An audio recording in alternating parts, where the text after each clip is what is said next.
এই মাতৃ জঠরেটা একটা অন্ধকার প্রকোষ্ঠ। এখানে অন্ধকারে আমরা ছিলাম। সপ্তম মাসেতে জীব নানা ক্লেশে রয়, তাহাতে কি পরমাত্মা গুরু দয়াময় চৈতন্য করিতে জীবকে সাক্ষাৎ দিল, মহামন্ত্র দিয়া জীবকে চেতন করিল। চৈতন্য পাইয়া জীব চক্ষু মেলে চায়, পরমাত্মা গুরুদেব বৃষে দেখিবারে পায়। এই গর্ভাবাসী জীব তুমি কত কষ্ট পাও, গর্ভাবাস ছাড়ি তুমি জম্বুদ্বীপে যাও। আর কোন জন্মে কোন জঠরে দর্শন হয়নি ভগবানের। মাতৃ জঠরে এই মনুষ্য জন্মে ভগবানের সঙ্গে সাক্ষাৎকার হলো। ভগবানকে বললাম, প্রভু কত জঠর পরিক্রমা করেছি, তোমায় পাইনি। আজ তোমার দর্শনে সকল দুঃখ দূর হয়েছে। আমি এই জায়গা থেকে তোমার রূপ দর্শন করবো, আমি কোথাও যাব না। প্রভু বলেছিলেন, তুমি না গেলে তোমার কারণে তোমার মাতৃদেবীর মৃত্যু হবে, তোমাকে পুত নামক নরকে যেতে হবে। আমি যে যাব, তোমায় পাবো কোথায়? গোবিন্দ বলেছিলেন, আমার সাধুগণ যেখানে মিলিত হয়ে আমার গুণ কীর্তন করবে, সেই দেশে যেও আমার সংবাদ পাবে। ওই অন্ধকার জগতে ছিলাম, গোবিন্দ পাঠালেন এখানে। এখানেও আমরা মায়ার অন্ধকারে ডুবে আছি। তাই প্রতিদিন ত্রিসন্ধ্যা, প্রাতে, মধ্যাহ্নে, সায়ন্নে, আরতি আমরা গোবিন্দকে দেখাই। এই আলোটা গোবিন্দকে দেখানো নয়, এই আরতি মানে নিবেদন। পঞ্চপ্রদীপ দ্বারা আরতি করে করে প্রার্থনা নিবেদন করি। এই মায়ার অন্ধকার প্রকোষ্ঠে পড়ে আছি গোবিন্দ। একটা অন্ধকার জগতে ছিলাম, তুমি আমাকে কৃপা করে আলোর জগতে আনলে। যেদিন এই দুটো চোখ বন্ধ হয়ে যাবে, আমার অন্ধকারে চলে যাব, একাকী যাত্রা করব, সেদিন স্ত্রী পুত্র কন্যা পরিবার পরিজন কেউ সঙ্গে যাবে না। তাই প্রতিদিন দীপ জেলে যাই, প্রতিদিন তোমাকে এই আলো দেখাচ্ছি। এই আলো মানে আমি নিজেকে পরিশুদ্ধ করার জন্য। হে গোবিন্দ, যেদিন অন্ধকার প্রকোষ্ঠে একাকী যেদিন যাত্রা করব, তুমি সেদিন এই হাতে আলোর মশালটা নিয়ে ওই ভবের গাতে দাঁড়িয়ে আমায় পথটা দেখিয়ে দিও, জ্ঞানীর আলোক বর্তিকা হাতে নিয়ে। আর চরণ তলিতে একবার তুলে তুমি বই যাবে, ভব নদী পার করে অনন্ত লোকে পৌঁছে দিও। প্রতিদিন দীপ জেলে যাই, এজন্যই ঘুম থেকে উঠে প্রার্থনা, ওম অজ্ঞান তিমিরান্ধস্য জ্ঞানঞ্জন শলাকয়া চক্ষুরুন্মীলিতং জ্ঞান তস্मै শ্রী গুরুবে নমঃ। হে গুরুদেব, আমি অজ্ঞান জনিত অন্ধকারে আছি, আপনি আমাকে জ্ঞানঞ্জন শলাকা দিয়ে চোখটাকে, আমার এই চোখটাকে আলোক রঞ্জিকা পরিয়ে দাও। আলোক আলোক বর্তিকায় আমাকে দিশা দাও, চলার দিশা দাও। এই হলো আরতি। পঞ্চপ্রদীপ মানে পাঁচটা জ্ঞানেন্দ্রিয়ের প্রতীক। এই পাঁচটা জ্ঞানেন্দ্রিয়কে আলোকিত করার জন্য পঞ্চপ্রদীপে আরতি। আরতি মানে নিজেকে নিবেদন। বিল্বমঙ্গল চোখটা অন্ধ করে দিয়েছিলেন, মনে রাখবেন। এই চোখ পরিশুদ্ধ হওয়ার জন্য আমরা পঞ্চপ্রদীপের আলোটাকে চোখে স্পর্শ করি। যতদিন চোখ পরিশুদ্ধ না হবে, ততদিন এই চোখ দ্বারা আমরা চির সুন্দর দর্শন করতে পারবো না। চির সুন্দরকে দর্শন করার পশ্চাতে চোখের দোষটা বড় দোষ। যে বিল্বমঙ্গল বেশ্যালয়ে পড়ে থাকতেন সতত, বেশ্যালয়ে পড়ে থাকতেন বিল্বমঙ্গল সতত, সেই বিল্বমঙ্গল যখন চিন্তামণির নিকট থেকে চেতনা জাগ্রত হলেন, বৃন্দাবনের অভিমুখে যাত্রা করলেন। রাস্তায় যখন আবার সিক্ত বসুন্ধরী এক ললনার দিকে দৃষ্টি পড়ে কামাতুর হলেন, ওই জায়গায় অতিথি হলেন। যখন আবার চেতনা তার আসলো, তখন দক্ষিণা স্বরূপ ওই মায়ের নিকট থেকে চুলের দুটো ক্লিপ দক্ষিণা স্বরূপ নিলেন। কারণ দক্ষিণা ব্যতীত তো যজ্ঞ নিষ্ফল। ওই মা যখন প্রসাদ পাইয়ে দক্ষিণা দেবেন, বলছে, মা তোমার ওই চুল যে তুমি বেঁধেছো, দুটো ক্লিপ আমায় দক্ষিণা দাও। কি করবে বাবা, সে কথা আমি মুখে বলতে পারবো না। ওই দুটি ক্লিপ দিয়ে বিল্বমঙ্গল চোখ দুটিকে অন্ধ করে দিয়েছিলেন। ওই যষ্টিতে বর দিয়ে কেঁদে কেঁদে যখন তিনি বৃন্দাবনের অভিমুখে যাবেন, কাঁদতে কাঁদতে যখন নয়নের জলে তার বক্ষটা ভেসে গিয়েছিল, শ্যাম সুন্দর গোবিন্দ একদিন এসে বিল্বমঙ্গলের হাতটা ধরেছিলেন। সমস্ত শরীর চমকিত হয়ে উঠেছিল সেদিন। কে এই পরশ? তো সাধারণ কারো মনে হচ্ছে না। তুমি কে গো, একটিবার বলো। তোমার পরশে আমার শরীরটা শিহরিত হয়ে উঠল, আমার অন্তর আনন্দে ভরে গেল। একটিবার বলো, তুমি কে? বিল্বমঙ্গল, তুমি আমায় চিনতে পারছো না? আমি শ্যাম সুন্দর গোবিন্দ কি করে চিনব? তুমি যদি কৃপা করি কাউকে না চেনাও, কেউ কি তোমায় চিনতে পারে? হে গোবিন্দ, আমার তো চোখে আলো নেই। আমি হৃদয় চক্ষু দ্বারা তোমার যে রূপ আমি কল্পনা করে তোমায় ভালোবাসি, তুমি আজ আমার চোখের সামনে দাঁড়িয়ে আছো। আমার মন চাইছে আমি প্রতিদিন তোমাকে হৃদয় চক্ষু দ্বারা যে রূপে দেখি, আমার চিন্তা আমার ভাবনায় তুমি যেভাবে আছো তুমি তেমন কিনা একটিবার দেখার কোন স্বাদ জেগেছে। তুমি আমার চোখে একটু দিব্য আলোর সঞ্চার ঘটিয়ে দাও না শ্যাম সুন্দর। আমি একটিবার এই দিব্য দৃষ্টি প্রাপ্ত হয়ে প্রাণ ভরি তোমায় একটু দর্শন করতে চাই। সখীরে, জনম সফল তার কৃষ্ণ দর্শন যার ভাগ্যে হইয়াছে একবার। ত্রিভঙ্গ ভঙ্গিম রূপ বংশীদারী অপরূপ রসময় গুণ নিধিশালী বর্ণ নব জলদর শিরে শিকি পিত্রবর অলকা তেরোকা শুভাপাই পরিধানে পিতবাস বদনে মধুর হাস হেন রূপ জগত মাতায় সখীরে ইন্দ্র নীল যিনি কৃষ্ণ রূপখানি হেরিয়া কদম্ব মূলে আমার মনোজাতর নাচলে চরণ আমি সংসার গেলাম ভুলে। প্রেমময়ী যে রূপ দর্শন করে সংসার বলেছিলেন, দাও না শ্যাম সুন্দর একটিবার আমি তোমায় প্রাণ ভরে দর্শন করতে চাই। আমি চিন্তাকে বলেছিলাম, চিন্তা আমি বাবার শ্রাদ্ধের দিন নদী পার হয়ে তোমার নৈকট্যে তোমায় অদর্শনে বিরহে আমি দগ্ধীভূত হয়েছিলাম, পারিনি বলে চলে এসেছি, আর তুমি আমাকে কুকুরের মতো দাঁড়িয়ে দেখছো। আর তুমি বলেছিলে চিন্তা এই রক্তে মাংস করা দেহতার প্রতি যত আকর্ষণ আমার, তার বিন্দু বিসর্গ আকর্ষণ যদি শ্যাম সুন্দর গোবিন্দের প্রতি থাকতো, এতদিনে আমার নাকি শ্যাম সুন্দর দর্শন হয়ে যেত। হে শ্যাম সুন্দর, আমি চিন্তাকে বলেছিলাম, চিন্তা শ্যাম সুন্দর কি তোমার থেকেও সুন্দর? চিন্তা সেদিন বলেছিল যে কারিগর আমায় সৃষ্টি করেছে তার সৃষ্টি কর্মকে যদি তুমি এত পাগলের মতো ভালোবাসো, তাকে দেখে যদি তোমার এমন নয় সেই কারিগর না জানি কত সুন্দর, তুমি একবার চিন্তা করো। দাও না শ্যাম সুন্দর চোখে একটু আলো, একটু দিব্য দৃষ্টি, একটু দিব্য দৃষ্টি, একটু আলো চাই, যে আলোয় অন্ধকার পথে চলবো, যে আলো এই ভবের প্রকোষ্ঠ থেকে জ্ঞান লুকে যাওয়ার জন্য যাত্রা করবো। শ্যাম সুন্দর গোবিন্দ এই দুটো আঁকির মাঝে হাত বুলিয়ে দিলেন, সঙ্গে সঙ্গে বিল্ল মঙ্গলের চোখে দিব্য দৃষ্টি জাগ্রত হয়ে গেল। এই পঞ্চ প্রদীপনার আরতির পর ওই অগ্নি রশ্মিকে কর দ্বারা স্পর্শ করে এই দুটো চোখের মাঝে স্পর্শ করে কেঁদে কেঁদে জানাবে, গোবিন্দ যে নয়ন প্রাপ্ত হলাম তোমাকে দর্শনের জন্য, জীবনের যে বেলা ডুবে গেল আজও তো এই নয়নে কুদৃশ্য ছাড়া তোমাকে একটিবারও আমি অনুভব করতে পারি না। আজও তো প্রার্থনায় 5 মিনিট বসলেন, আমার অন্তর দৃষ্টি তোমার প্রতি নিবদ্ধ হয় না।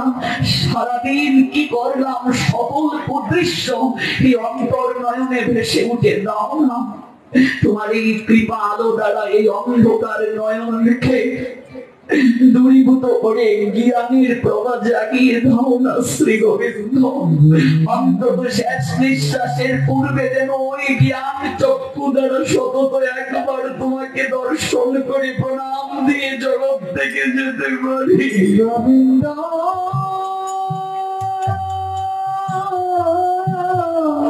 এরই নাম সাধনা, এরই নাম আরতি।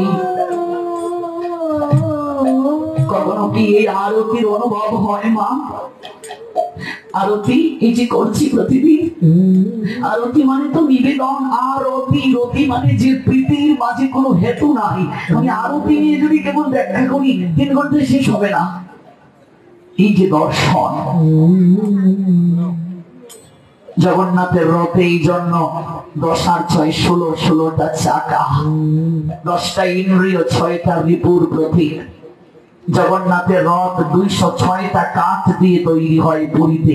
বিজ্ঞান গবেষণা করে দেখেছে আমাদের শরীরে হাড় আছে 206টা। এই রথ আর ওই রথের মাঝে কোনো পার্থক্য নাই।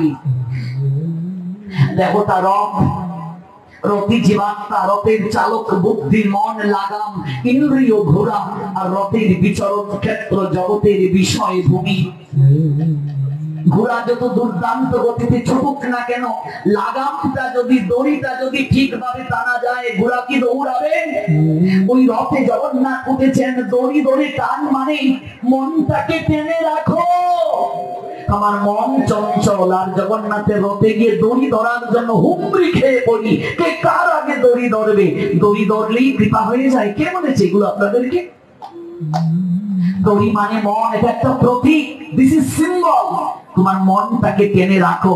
ঘোড়া মানে ইন্দ্রিয়, দেখো তার রথ। ঘোড়া যতই ছুটুক না কেন, লাগামটা যদি টানা যায়, দড়িটা যদি ঠিকভাবে টানা যায়, কন্ট্রোলে থাকবে। ভগবান জগন্নাথ রূপে বিশেষ কৃপা করার জন্য মন্দির থেকে রাস্তায় নেমে আসেন।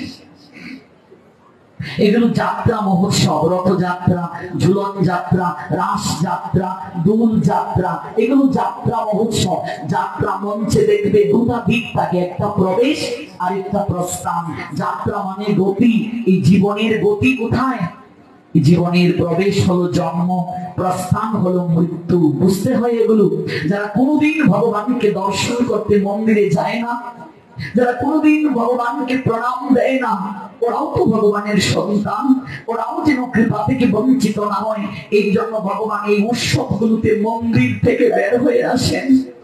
রথযাত্রায় জগতের নাথ মন্দির থেকে বের হয়ে রাস্তায় নামে, ওরে তোরা আমার কাছে না যেতে পারিস, কিন্তু আমি তো তোদের কাছে আসতে পারি রে। এই জন্য মন্দির থেকে জগতের নাথ আজ রাস্তায় এসেছেন। দেখ, এই যে রথে চড়ে আমি এলাম, এই রথটা আর কিছু নয়, এই তোদের দেহ। যে দেহ রথ নিয়ে তোরা এই সংসার মাসির বাড়িতে কয়েকদিনের জন্য বেড়াতে এসেছিস রে। দেখবে রথটাকে টেনে মাসির বাড়িতে নিয়ে যাওয়া হয় গুন্ডিচা প্রাঙ্গণে।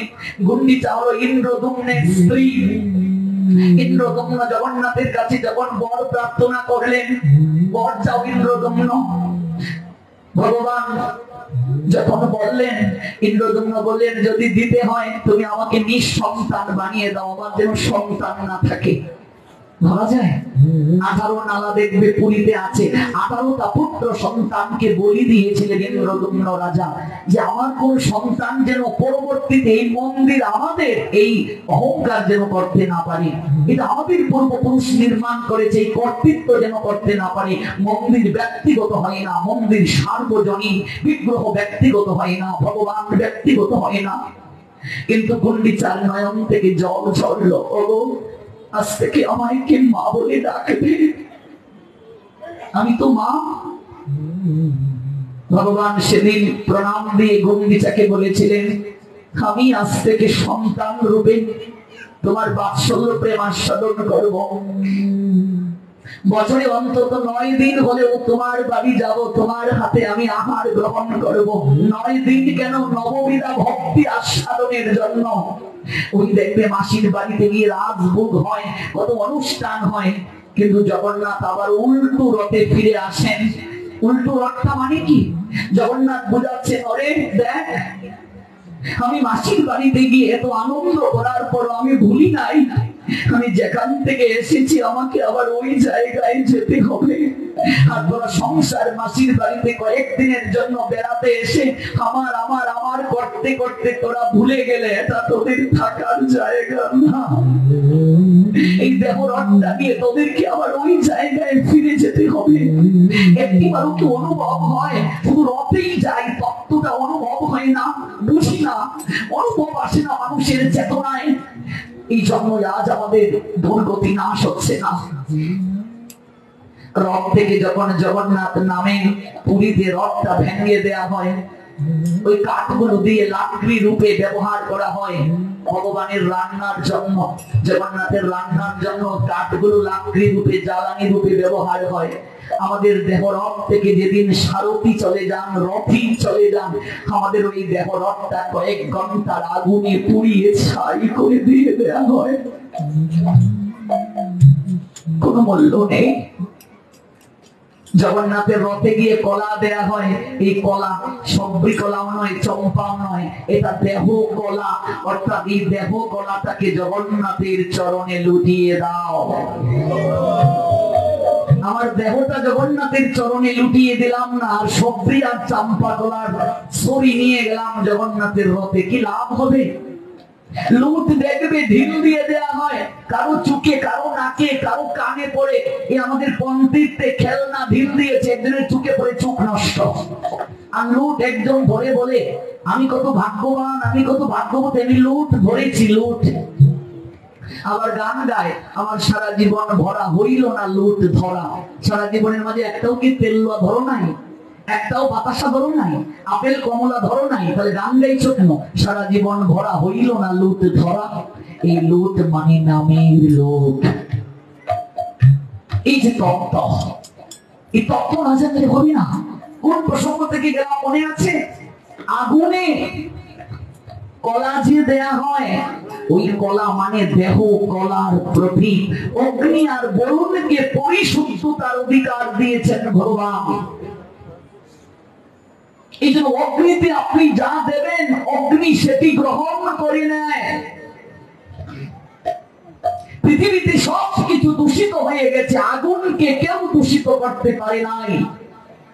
এই জন্য কেউ মারা গেলে চুকের মাঝে তুলসী পত্রটা প্রথম দেয়। বিজ্ঞান কারণ বললাম, ধর্মীয় কারণ। এই শরীরে তুলসী না থাকলে ভগবানের সেবায় সেটি অর্পিত হয় না, কোনদিন সম্ভব নয়। তুলসী মালাটা যেদিন আপনি কণ্ঠে গীত দিয়ে দেবেন, আপনি একটা কুণ্ডলীর ভেতরে প্রবেশ করে ফেললেন। কুণ্ডলী দিয়ে গিয়েছিলেন রামার লক্ষ্মণ সীতা দেবীকে। যদি কুণ্ডলী সীতা দেবী লক্ষ্মণ না করতেন, রাবণের ক্ষমতা কি ছিল সীতাকে হরণ করা?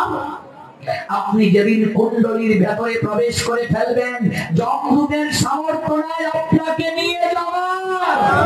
এই কুণ্ডলীর ভেতরে প্রবেশ করে আপনাকে নিয়ে যাওয়ার সামর্থ্য নেই।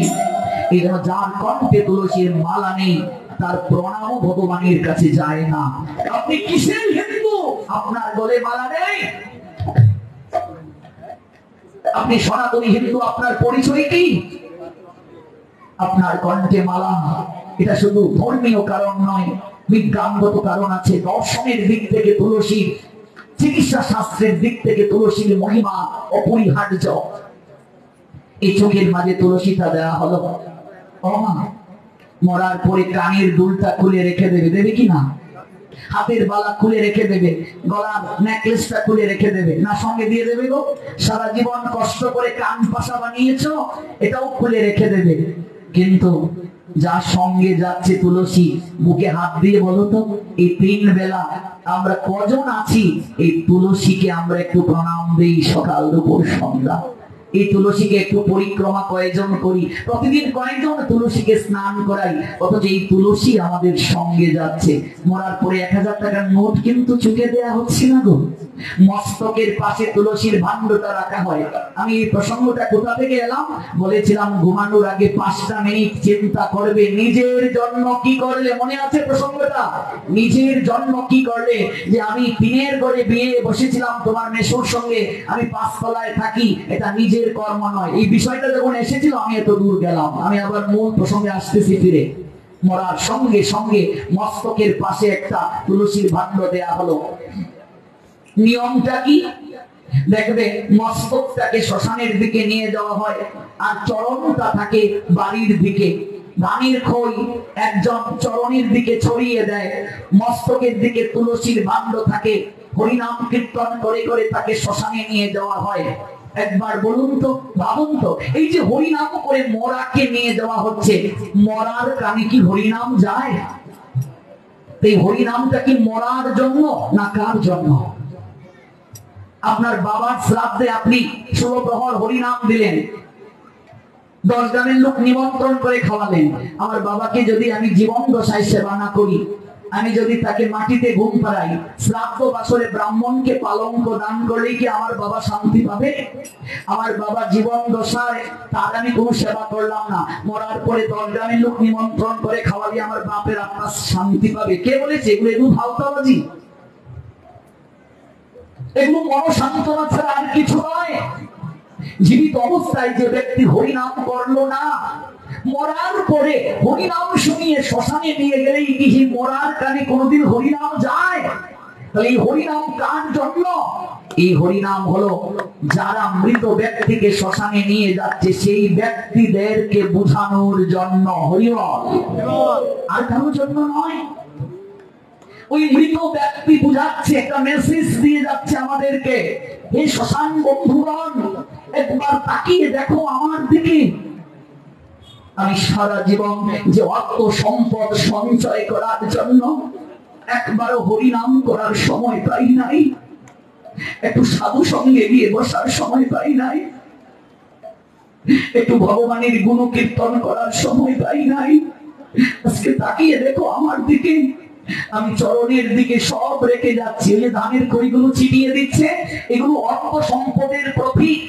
তাকিয়ে দেখো আমি সব কিছু আমি রেখে যাচ্ছি, সব উড়িয়ে যাচ্ছি, আমি নিয়ে যেতে পারছি না। বন্ধুগণ, আমার সঙ্গে কি যাচ্ছে আমি তো বুঝি নাই। তাই তোমরা আমায় দেখে শিক্ষা নাও, তোমরা সময় থাকতে একবার বদলে হরি বলো।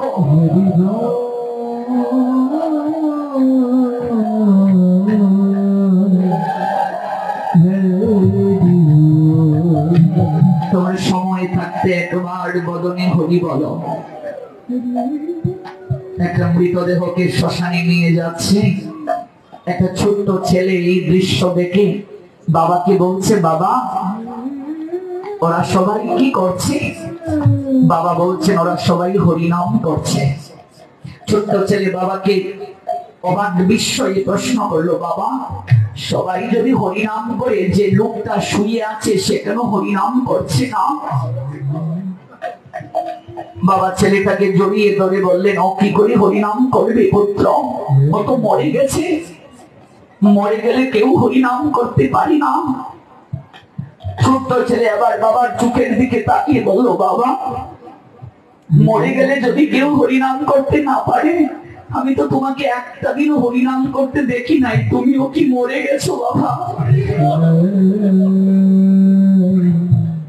বুকে হাত দিয়ে বলুন, এখানে আমরা কতজন জীবিত দেখে মরার দলে? কতজন এখানে জীবিত দেখে মরার দলে? মরার পরে আপনাকে হরিনাম শুনিয়ে নিয়ে গেলে আপনার কি লাভ হবে? আপনার শ্রাদ্ধে নাম কীর্তন দিলে আপনার কি কল্যাণ? এগুলো মনসান্তনা।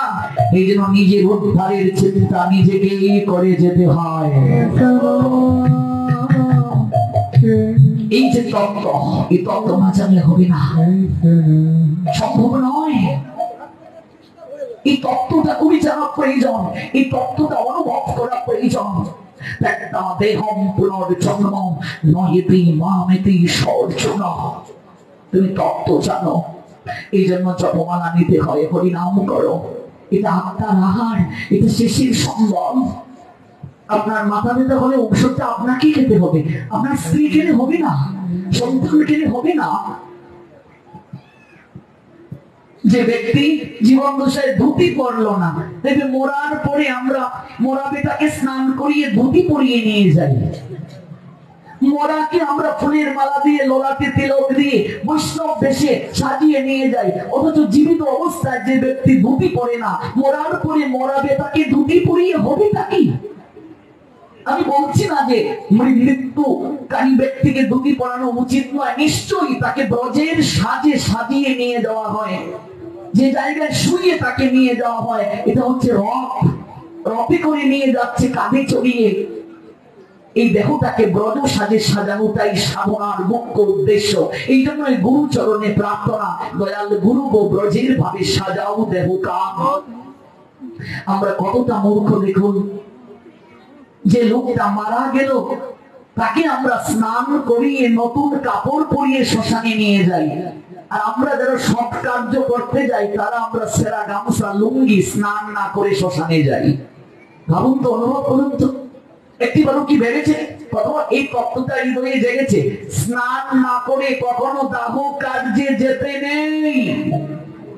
স্নান করে শুদ্ধ বসন পরিধান করে আপনাকে শ্মশান কার্যে যেতে হয়। পৃথিবীতে যত পুণ্য কার্য রয়েছে তার মধ্যে দাহ কার্যে অংশগ্রহণ শ্রেষ্ঠ পুণ্য কার্য। দুইটা জায়গায় কখনো উঁচু নিচু ভেদাভেদ নাই, সবাই সমান।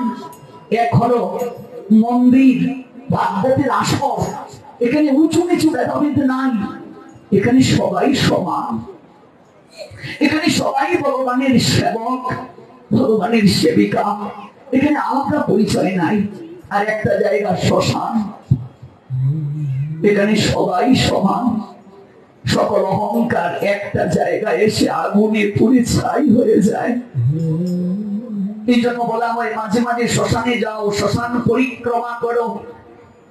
তোমার থেকে অনেক বড় রূপবান রূপবতী ওই জায়গায় ছাই হয়ে আছে, তোমার থেকে অনেক অর্থ সম্পদের মালিক ওই জায়গায় মিশে গেছে। বারদিতে লোকনাথ ব্রহ্মচারীকে বারদির জমিদার প্রণাম দিয়ে বলেছিলেন, বাবা তোমার জন্য আমি একটা কিছু করতে চাই, তোমার অলৌকিক ক্ষমতা আমাকে অভিভূত করেছে। ও বাবা, তোমাকে একটা মন্দির বানিয়ে দেই। বাবা বলেছিলেন, আমি যা যাবো আজকে এই জায়গায়, কাল ওই জায়গায়, আমি মন্দির দিয়ে কি করবো রে? না বাবা, একটা কিছু না দিলে আমি শান্তি পাবো না। বাবা বললেন, যদি কিছু দিতে চাস ওই জায়গাটা আমায় দিয়ে দে, দেখবে বারদির মন্দিরের পিছনটা শ্মশান, ওই বেলগাছের ওই তলায় আমি বসে সাধনা করবো, আমায় দিয়ে দে। বাবা, এটা তো শ্মশান, এটা নিয়ে তুমি কি করবে? বাবা বলেছিলেন, ওরে মূর্খ, শ্মশানটাই তো ভজনের উৎকৃষ্ট জায়গা রে। দেবাদিদেব মহাদেব এই জন্য সাধনার জায়গা রূপে শ্মশানটাকে বেছে নিলেন। এই যে 21শে মে বুধবার সকাল 8:30 দুর্গাবাড়িতে মহাদেবের পূজার আয়োজন করা হয়েছে। আপনারা যারা অনুদান দেবেন, অংশগ্রহণ করবেন, তাদের উদ্দেশ্যে বলছি, শ্মশানটাই ভজনের উৎকৃষ্ট জায়গা। সব জায়গায় উঁচু নিচু ভেদাভেদ আছে, শ্মশানে উঁচু নিচু ভেদাভেদ নাই। শ্মশানে গেলে মানুষের মাঝে বৈরাগ্য জাগ্রত হয়, শ্মশানে গেলে মানুষ তার স্বরূপকে জানতে পারে, মানুষের স্বরূপ উন্মোচন হয়ে যায় শ্মশানে গেলে। যেমন ধার্মিক মুসলমানরা কবর জিয়ারত করে, আমাদেরও শ্মশান পরিক্রমার কথা বলা হয়েছে। মাঝে মাঝে শ্মশানে যাও, শ্মশানে গিয়ে বসো, দেখবে মুহূর্তের মাঝে মনটা স্থির হয়ে যাবে, মুহূর্তের মাঝে মনের মাঝে বৈরাগ্য এসে যাবে।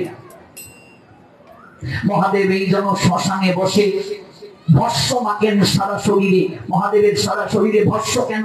কারণ এই দেহের মূল গতিটা হচ্ছে ভস্য, এই দেহের পরিণতি ভস্য। পঞ্চভূত দ্বারা দেহ তৈরি, পঞ্চভূতের মাঝে দেহটা আবার মিশে যায়। গবেষণায় দেখা গিয়েছে আমাদের সনাতন শাস্ত্রে 3 প্রক্রিয়ায় দেহ সৎকারের ব্যবস্থা আছে। অগ্নিতে আহুতি দেওয়া, জলে বিসর্জন দেওয়া, বিসর্জন শব্দের অর্থ বিশেষভাবে অর্জন, আর হচ্ছে মাটিতে সমাধি দেওয়া। তার মধ্যে বিজ্ঞান গবেষণা করে দেখেছে অগ্নিতে দেহ সৎকার করাই হচ্ছে সর্বশ্রেষ্ঠ বিজ্ঞানগত প্রক্রিয়া। এই করোনার সময়ে স্বাস্থ্য সমীক্ষা বলছে আগুনে দেহ পুড়িয়ে দেওয়াই সর্বশ্রেষ্ঠ স্বাস্থ্যসম্মত। হাজার হাজার বছর আগে আমাদের ঋষিগণ এই তত্ত্ব আমাদের দিয়েছেন। ভালো করে বুঝুন তত্ত্বটা।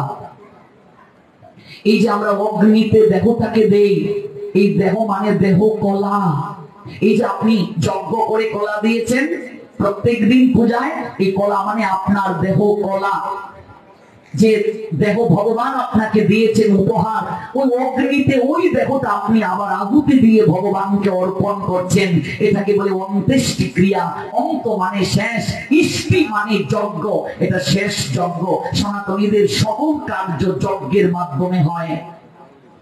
এই জন্য ওই দেহটাকে যখন আপনি চিতায় তুলবেন তখন হরিধ্বনি প্রেমধ্বনি দিয়ে দেহটা তুলতে হয়। দেখেছেন তো, আম্রপত্রে ঘৃত স্পর্শ করে সপ্ত প্রদক্ষিণ দিয়ে মুখের মাঝে প্রথম আগুনটা দেয়া হয়। দেহের এত জায়গা থাকতে মুখে আগুন কেন গো?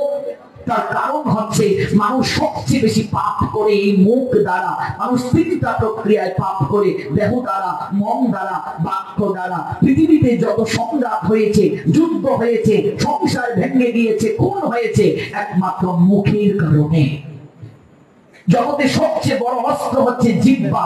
অস্ত্রের ঘা শুকিয়ে যায়। এই জিহ্বা অস্ত্র যদি কাউকে ঘা দেয়, কটু কথা বলে, মরে গেলেও মানুষ এই কথা ভুলে না যে মরে গেছে। রামানন্দের মা কিন্তু আমায় এই কথাটা বলেছিল। এই জিহ্বার মতো বড় অস্ত্র আর কিছু নাই। এই মুখ শত্রুকে মিত্র করতে পারে, মিত্রকে শত্রুতে পরিণত করতে পারে। এই নামকে খাইছরে মন ক্ষীর দুগ্ধ লনি, এই নামকে জাইলা দেবে জ্বলন্ত অগ্নি। অগ্নি মুখে দিয়ে একটা মন্ত্র বলা হয়। মন্ত্রের বাংলাটা হচ্ছে অগ্নিদেব। জেনে না জেনে তিনি কত পাপ কার্য করেছেন। এই মুখ দিয়েছেন ভগবানের কথা বলার জন্য। এই মুখ দিয়ে আমরা প্রসাদ গ্রহণ করবো, জিহ্বা দ্বারা আস্বাদন করবো। এই আমরা মুখ দিয়ে অখাদ্য খেয়েছি, কুখাদ্য খেয়েছি, বিড়ি সিগারেট খেয়েছি, মদ খেয়েছি, গাঁজা খেয়েছি। এই মুখের সৎ ব্যবহার করতে পারি নাই, তোমার গুণকীর্তন করি নাই। পৃথিবীতে মানুষ ব্যতীত যত জুনিতে তুমি পরিভ্রমণ করিয়েছ, কোন জুনিতে তুমি এত সুন্দর বাক দেও নাই, কথা বলার শক্তি দাও নাই, তোমার গুণকীর্তন মহিমা করার শক্তি দাও নাই। একমাত্র মানুষ জন্মে দিয়েছ চলার শক্তি, বলার শক্তি, কিন্তু এই মুখ দ্বারা তোমার গুণকীর্তন করতে পারি নাই। হে অগ্নিদেব, জেনে না জেনে আপনি তাকে গ্রহণ করুন। ওই অগ্নিতে আহুতি দেয়া হলো, আপনি তাকে দিব্য লোকে পাঠিয়ে দিন। ওই অগ্নিতে ঘৃত দ্বারা আহুতি যখন দেয়া হয় দিব্য লোকের দিকে, তখন চলে যায়। আগুনে যা দেওয়া হবে ভগবান গ্রহণ করেন। এটাকে বলে যজ্ঞ। শুধু যজ্ঞই নয়, এটা মহাযজ্ঞ। ওই যজ্ঞ যখন শুরু হয়ে যাবে, ভালো করে জানুন, লুঙ্গি পরে কখনো আপনি দাহ কার্যে যাবেন না। সনাতনী হিন্দুদের লুঙ্গি কখনো পরার কাপড় নয়, বসন নয়। আপনি সবসময় লুঙ্গি পরেন, আমার এই নিয়ে কথা না। আপনি দেশের পরিস্থিতিতে আপনি কখনো ধুতি পরে ব্যবসা করতে পারবেন না, চাকরি করতে পারবেন না, কোন জায়গায় যেতে পারবেন না, এই নিয়ে আমার কথা নাই। সনাতনী হিন্দুদের লুঙ্গিটা কখনো পরার, মনে রাখবেন, বসন না। এরপরও পরছেন, কিন্তু আপনার মাঙ্গলিক কার্যে ধুতিটা পরা দরকার। আজকে সারা বাংলায় ঘুরে দেখলাম, এখনো সনাতনী হিন্দুর 100 জনের মাঝে 80 জন হিন্দুর ছেলে ধুতি পরতে জানে না। এর থেকে লজ্জার কি হতে পারে? আমি হিন্দুর ছেলে, আমি ধুতি পরতে জানি না। ভাবুন তো, অনুভব করুন তো। আপনি মা বাবা, আপনার মেয়ে প্রতিদিন শাড়ি পরুক না পরুক, এই নিয়ে আমার কথা নাই। আপনার মেয়েটা পূজায় যাবে অঞ্জলি দিতে, মা হিসেবে আপনার দায়িত্ব বলা, একটু শাড়িটা পরে যা। আপনার ছেলে পূজাতে অঞ্জলি দিতে যাবে, আপনার বাবা হিসেবে বলা দায়িত্ব, ধুতিটা পরে যা। এবার বাবা ছেলেকে বলবে কি? বাবা নিজেই তো ধুতি পরতে জানে না, ছেলেকে কি করে বলবে? আমি এক জায়গায় পাঠে গেলাম, গৃহকর্তা লুঙ্গি পরে বারবার আসছে আর যাচ্ছে। আমি গৃহকর্তাকে বললাম, কাকা বাবু, আপনি সবসময় লুঙ্গি পরেন, এই নিয়ে আমার কথা নাই। লুঙ্গি তো গ্রাহ্যদের পোশাক, আমার এই নিয়ে কথা নাই। কিন্তু আপনি আজকের দিনে অন্তত আপনি ধুতিটা পরিধান করুন। আপনার বাড়িতে সাধুগুরু বৈষ্ণবের আগমন হচ্ছে, একটা যজ্ঞ হবে। কাকা বাবু বলে উঠলেন সরল মনে, বাবা, জীবনে একবারই ধুতি পরেছিলাম, ঠাকুরদা ধুতি পরিয়ে দিয়েছিল বিয়ের সময়। আমি বললাম, কাকা বাবু ভাগ্যিস এখন বিয়েতে কুচিওয়ালা ধুতি কিনতে পাওয়া যায়, নইলে হিন্দুর ছেলের বিয়ে করাই 12টা বেজে যেত। আপনি হিন্দুর ছেলে, আপনি ধুতি পরতে জানেন না, এর থেকে লজ্জা কি হতে পারে? আপনি সবসময় ধুতি পরবেন আমি তা বলছি না, কিন্তু আপনার কি এটা অভ্যাস করাটা প্রয়োজন নয়? আপনি ফেসবুকে 100টা ছবি আপলোড করেন অন্যান্য পোশাক পরে।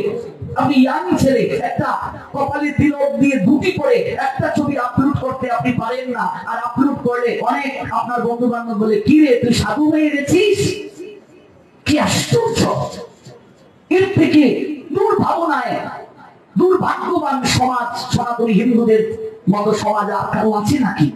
অন্য ধর্মের দিকে তাকান, বাবা তার সন্তানকে আঙ্গুল ধরে মসজিদে নিয়ে যায়, মক্তবে নিয়ে যায়, মাদ্রাসায় নিয়ে যায়, দাঁড়িয়ে দাঁড়িয়ে নামাজ পড়ে সন্তান দেখে আমার সন্তান একটু মন্দিরে এলে মা মনে করে আমার সন্তান সংসার ছেড়ে দেবে, আমায় খাওয়াবে না, সেই মার গতি ডাস্টবিন বৃদ্ধাশ্রম হবে না তো কোথায় হবে? অনুভব করুন। অনুভব করার জন্যই আপনার মানুষ জীবন প্রাপ্তি। হুঁশ জ্ঞান যার নাই তাকে মানুষ বলে না। আপনি ভাগবতে যাবেন, আপনার ধর্মীয় পোশাকটা পরে যাবেন, আপনি আহ্নিক করবেন, প্রার্থনা করবেন, পুজো দেবেন, আপনি ধুতিটা পরুন। আজকাল 90 জন সনাতনী হিন্দুর বাবারা ধুতি পরে লুঙ্গির মতো পিছনে পুজো দেয় না। আপনার কি কৌপিন আছে নাকি? আপনি কি স্ত্রী সঙ্গ থেকে দূরে নাকি? আপনি লুঙ্গির মতো সন্ন্যাসীদের মতো আপনি ধুতি পরেন। কি আশ্চর্য! ভিক্ষা নেওয়ার পর স্ত্রী সঙ্গ করছে, সব করছে, নাক টিপলে সর্দি বের হয়, সে কৌপিন পরে নেয়। কামনা চরম থেকে মাথা পর্যন্ত কৌপিন পরে নেয়। আজকাল এমন একটা জায়গায় আমরা পড়ে আছি, এমন একটা অনুভবের স্তরে আমরা আছি, এ থেকে আমাদের বের হয়ে আসাটা বড় জরুরি। এই জন্য জীবিত অবস্থায় ধুতি পরুন, জীবিত অবস্থায় তিলক ধারণ করুন, এটা আপনার সংস্কৃতি। কখনো লুঙ্গি পরে দাহ কার্যে যাবেন না, ধুতি পরে সব শুক্র বসন্তে স্নান করে তিলক আদি কেটে দাহ কার্যে যেতে হয়। যদি ধুতি না থাকে প্যান্ট পরে দাহ কার্যে যান, লুঙ্গি পরে দাহ কার্যে যাবেন না। স্নান করে শ্মশানে যাবেন। শ্মশান কখনো অপবিত্র জায়গা নয়। শ্মশান যদি অপবিত্র জায়গা হতো, মহাদেব শ্মশানটাকে ভজনের স্থান কেন বেছে নিলেন? শ্মশান অপবিত্র জায়গা নয়। শ্মশানে গিয়েছ, স্নান না করে ঘরে ঢুকতে পারবে না, এগুলো কুসংস্কার। শ্মশান কখনো অপবিত্র স্থান হতে পারে না। এটা বৈরাগ্য উদিত হওয়ার জায়গা। এটা